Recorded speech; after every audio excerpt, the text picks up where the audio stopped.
Somebody Beat Us Here. Written by James Scott. Read by Drew Grimm. As the Allies advanced on the capital of the Nazi Empire, the evil fascist dictator Adolf Hitler cowardly committed suicide in his bunker to avoid capture. In a race against time, America rushed to secure the stolen arts and artifacts pilfered by Hitler's forces before they were claimed by the Russians. Even more so, they hoped to prevent the many technological marvels the Nazis possessed from falling into Soviet hands, or worse, the brilliant scientists that had engineered them. In April of 1970, while the world was focused on the televised spectacle of the Apollo 13 spaceflight, another Saturn V rocket was launched in secret from an undisclosed location. The Pegasus 5 and its brave crew were bound for the moon, intent on discovering what had become of the ill-fated Pegasus 4. Roger took in the scene with awe and reverence, completely absorbed in the moment. The barren landscape stretched out, empty and desolate, making him feel as though he shouldn't disturb a thing, like hesitating to step on a pristine patch of snow. Ed came up behind him, joining his friend in the silent appreciation. It was truly a wondrous sight, and both men savored the beauty of it. "My gosh, it's absolutely breathtaking," said Roger. "If you two are done holding hands, maybe we could hurry up and find this damn thing," Baker said as he approached. "Did someone give you orders to be an ass all the time?" Roger said in return. Ed laughed and pointed at Baker. "You career company guys are all the same, Baker. It's okay to act like a human every once in a while. Even you have to be able to appreciate this view," he said, gesturing toward the distant blue marble of Earth. "We weren't sent here in secret to collect goddamn moon rocks or take pictures," Baker snapped back. "And I don't want to end up like Pegasus 4. "The Pegasus 4 lunar module is just up ahead," Roger said. The three men made their way to its perimeter, careful not to get too close. The lunar module for the Pegasus 4 mission, codenamed Holiday, sat lifeless and abandoned within a soft patch of the moon's surface. The tracks on the ground were easy enough to spot, and Baker motioned for the others to stop while he examined them. They made sure to take video of the site before their own tracks covered their predecessors, so that ground control could review the footage in case something was overlooked.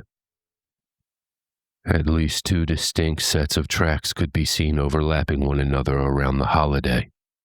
Both sets led off in the same direction before disappearing into a rocky outcrop. Equipment was staged around the module, and nothing seemed to be out of place as they searched, offering them little insight. After surveying the scene for a moment, they waited for ground control's instructions. "Follow the tracks and proceed with extreme caution," came the message to the three astronauts. Roger and Edwards were on a need-to-know basis, while only their team lead, Baker, knew the full scope of the mission. Taking point, Baker led the way as they began to follow the tracks. Edwards was trailing behind when he heard Roger and Baker scream together. As he caught up, he let out a startled cry of his own.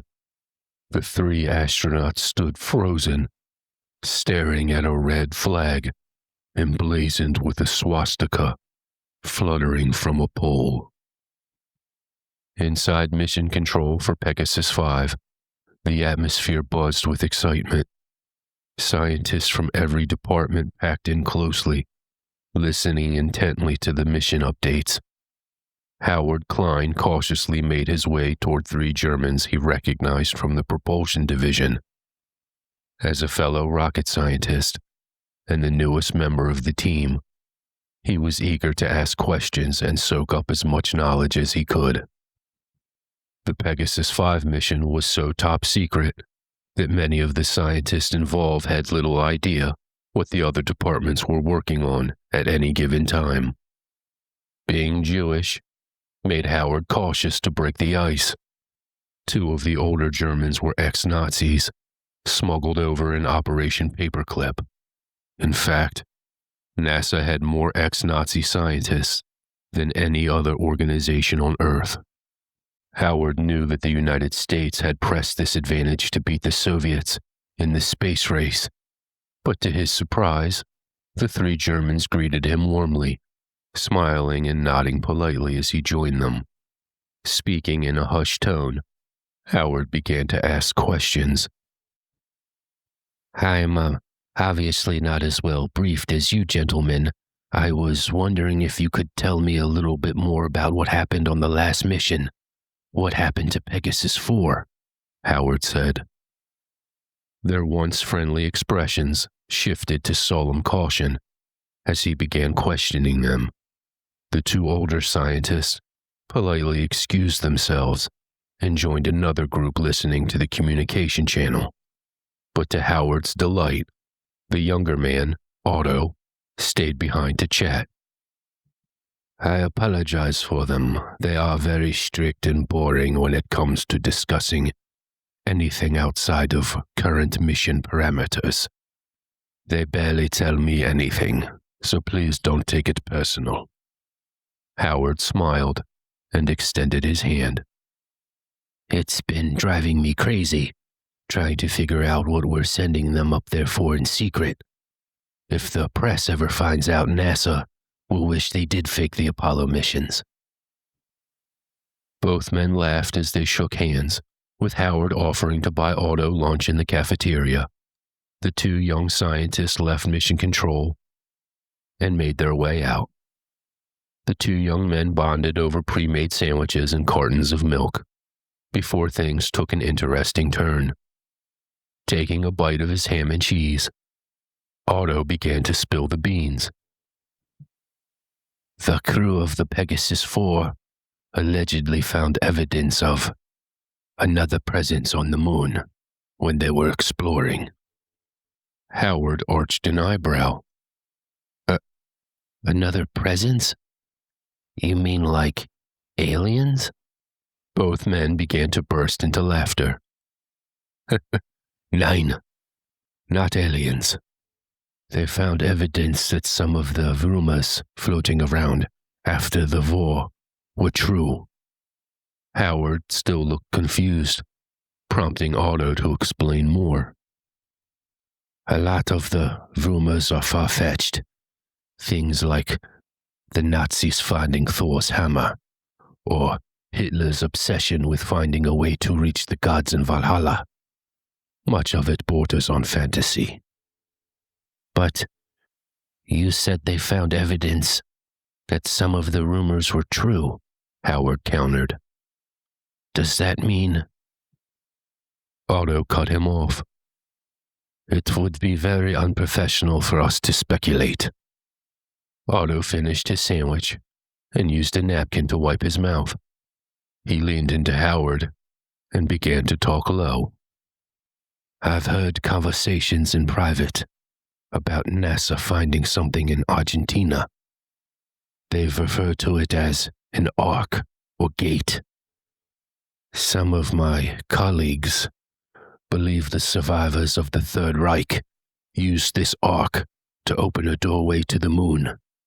Allegedly, the crew of the Pegasus 4 confirmed that something that matches the description of the ark is also on the moon. They were ordered to explore before NASA eventually lost contact with them altogether. I'm sorry. Are you implying the Nazis went to the moon without spaceflight? Ed and Roger were terrified as they carried Baker's unconscious body, neither quite sure what was going on. They kept calling out to ground control for guidance, but were only met with static. Finding a Nazi flag planted on the moon was shocking enough, but what they stumbled upon next was on another level entirely. Not far from the flag stood a base unlike anything NASA had ever built. Strange equipment surrounded a massive round structure that Baker had called the Ark. In front of the Ark stood a massive hammer resting on its head. When Baker tried to lift it, a flash of light burst from within the Ark, hurling him backwards as though he'd been struck. As the circular gateway powered up, the astronauts dragged him away and tried to make their way back to their own module. "There's no way the Nazis built that place," Ed said, shaking his head in disbelief. Both men came to an abrupt halt. Roger and Edwards carefully set Baker down before moving toward the source of their surprise. Lying before them was a mummified body, clearly not human. Roger guessed it stood around 8 foot tall in life. It was clad in strange metal armor, etched with symbols unfamiliar to either of them. Its face had a demonic appearance. And most bizarre of all, it seemed to have wings. Mission Control was buzzing with fearful and chaotic murmuring as Howard and Otto returned from lunch. Howard noticed that the ex-Nazis were huddled together, discussing something in a hushed tone. The Germans fell quiet as he approached them in silence. He couldn't be certain, but they all looked scared of what was transpiring. What did they know that they weren't telling? Howard wondered. Baker was awake now, and Roger and Ed were giving him a wide berth as he thrashed about violently. His eyes were bloodshot, and he was murmuring something to himself feverishly. Baker began to rush back in the direction of the strange complex, as though his life depended on it. Roger and Edward slowly followed after him, with Roger desperately trying to reach ground control still. Ed spoke in a calming voice, trying to persuade Baker to return, but Baker didn't seem to recognize him or even notice he was there and kept heading back to the Nazi camp with reckless disregard for their safety. Mission Control was powerless to do anything about the situation. When Team Lead Baker engaged the hammer, all communication began to fail. Howard noticed the ex-Nazis now seemed to be arguing in German. Howard nudged Otto's arm and quietly asked what they were arguing about. When Otto began to translate, the Germans began to yell at him. Otto ignored the angry stares of his companions and continued to translate for Howard. "They say the Fuhrer found Thor's hammer in Babylon, that he used it to try to open a door to Valhalla, that he was trying to resurrect the faithful who died in battle during the war." Roger knelt beside his friend Ed's lifeless body. Baker had completely lost it when they tried to stop him from getting to the Ark. This time, he was able to lift the hammer and struck Edward so quickly that Roger could hardly react inside his spacesuit. Fighting back tears, Roger steadied himself for Baker's attack.